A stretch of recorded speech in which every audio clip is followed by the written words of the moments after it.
Welcome to Hypnosis Health Info. I'm Roger Moore. You know, folks, one of the questions and concerns that I often hear from people that call up that are wanting information on becoming a non-smoker is they're concerned about gaining weight. And you know, if they quit smoking, they're going to put on weight. And I've actually heard this from a lot of people who are now Slender for Life clients, that they were former smokers and at some point in time in their life they quit smoking and they put on 30 pounds. And so somebody that's considering becoming a non-smoker, you know, they do have this fear often of, well, what if I gain weight and I don't want to gain weight, and they'll even use that as a reason to remain a smoker and to hang on to their cigarettes. And so I was particularly interested in a report that I came across yesterday, January 27th of 2011, that was in WebMD. It's how to avoid gaining weight when you quit smoking. And it says many smokers worry that they'll gain weight if they try to quit. Some even use that concern as a reason not to quit, and that's a bad idea for many reasons. Research shows that nicotine from tobacco boosts the body's metabolic rate, increasing the number of calories it burns. Immediately after you smoke a cigarette, your heart rate increases by 10 to 20 beats a minute. The unnatural stimulant effect of nicotine is one reason smoking causes heart disease. When smokers quit, metabolic rate quickly returns to normal. That's a healthy change. But if ex-smokers keep gaining the same number, or keep eating the same number of calories as before, they put on pounds. When smokers quit, nicotine isn't all they crave. They also discover that they miss the habit of lighting a cigarette and putting it into their mouth. So there's the mouth part of it, and as well as the finger, the hand part of it. And many smokers turn to food to satisfy the so-called need for oral gratification. That's fine if it helps you to quit.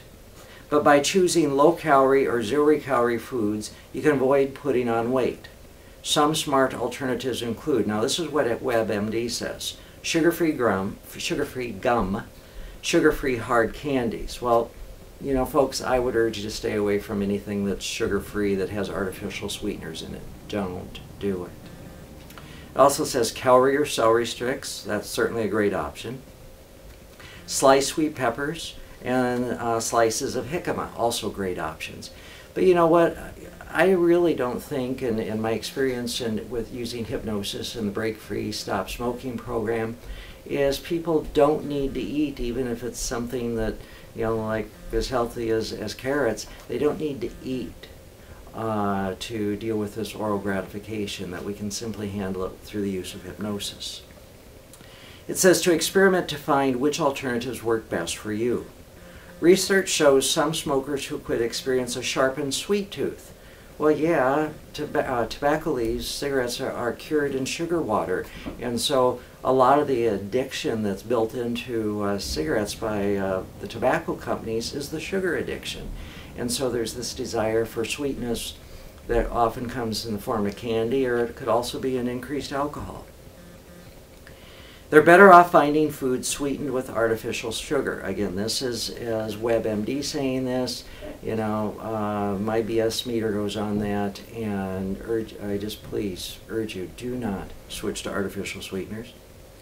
Some smokers really miss the oral gratification of smoking. They do best finding alternatives that require unwrapping something and chewing or sucking on it, such as sugar-free gum and hard candy. Another trick is to brush your teeth frequently throughout the day. This can satisfy a passing craving for oral gratification. When your mouth is fresh and clean, you may have less of an urge to smoke. Well, you know, folks, every week, one or more clients walk out of my doors here in Bainbridge Island or over in Seattle as non-smokers. Often it's several folks a week. And they come in for their first session, and my expectation, my goal, my intention for that first session, and I'm very clear with them up front, is that when they walk out the door at the end of that first session, they leave smoke-free, that they never again have another cigarette in the rest of their life. And so I tell them to prepare and to plan on having their last cigarette prior to entering my office, and to say goodbye to that, what's often considered a friend, the old friend of cigarettes, of nicotine and tobacco. And You know, in this article it goes on to talk about not changing how you eat and going on diets and that type of thing when you quit smoking. Well, you know, over the years that I've been working with stop smoking and using hypnosis for weight loss, one of the things that I discovered is that yes, somebody can quit smoking and also start losing weight and do it in a very safe and very healthy way. And how I structure that is our first session is going to be the non-smoking session. And it's about a 90-minute session. And then a week later, have them come back in for their first weight loss session with Slender for Life, my weight loss program. And we'll have another 90-minute session, followed up by several more 55-minute sessions, basically weekly for several weeks. And then we go into a period of time of where I see people for 30 to 35 minutes twice a month, for however long it takes them to get to their goal weight. But by doing it that way, first session non-smoking, the rest of the session focused on weight loss, is that in all those weight loss sessions we can reinforce being smoke-free for the rest of their life. And it works real slick. People are very successful stopping smoking and losing weight. And you can do it without using artificial sweeteners, you know, candy and gums and those types of things. You can do it without even having to do something like celery or jicama and eating when you're not hungry. Because I always say that emotional eating or habit eating of carrots isn't necessarily any healthier than eating potato chips. You eat when you're truly physically hungry, and you stop eating when your body says enough, no more. So if it's just a habit, there's no reason to eat. But using self-hypnosis, people can overcome that habit very quickly and actually quite easily and be successful of being smoke-free and also letting go of excess weight. So if you have questions on this, or if there's some way that I could support you, give me a call at 206-903-1232 or send me an email, roger@hypnosishealthinfo.com.